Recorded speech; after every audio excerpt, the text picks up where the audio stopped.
भाभी बोलैलू अनु काहे खातिर बोलैलू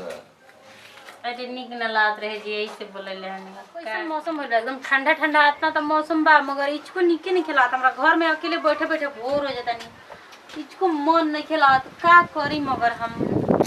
अच्छा रुक जा देवर जी के बुलावे फोन करके कहाँ बानी वो दिन भर घूमते रही ना कबो ना सोची ननु कि हाँ भौजी अकेले बाई तनी घर में तो चंचली बैठ के बतिया ली तनी उनको मन लाग रही हमारो मन लाग रही ऐसे बात हंसी ठिठोली होत रही मगर वहाँ के तो कबो बुझेबे ना करला कुछ।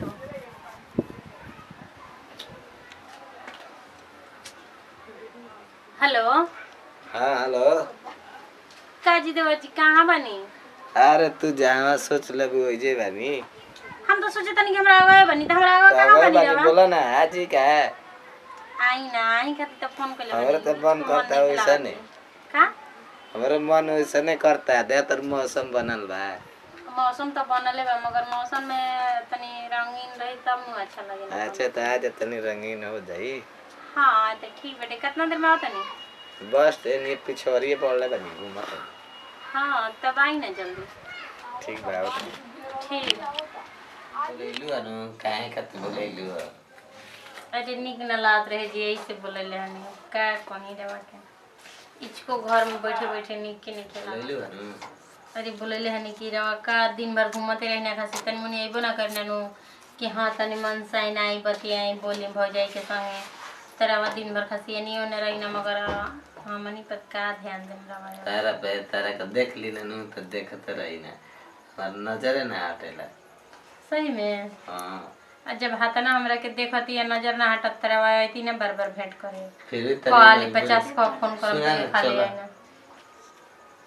तब उतना सामने रहे खातिर जन तो क्या करे पड़ी हमनी के हां हमनी के जैसे भागे के पड़ी ये तो भागल छोड़े ना जल्दी ना। हां तो तब ये बात काहे बोल रहा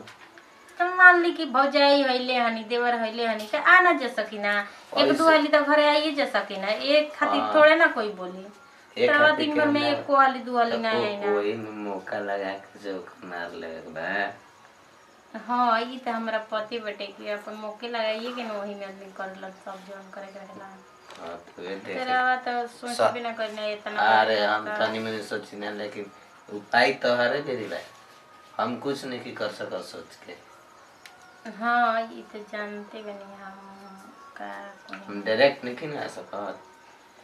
हम बोलावत नहीं तब तक कम से कम कोई नहीं खेरा तरह मी से कॉल मारती चाहे कोनो कर दी तो अलग बात रहे तारा बेरी केहू ना रही तू फोन कर देबू तो मतलब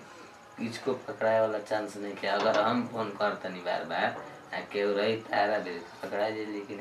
हाँ ये तो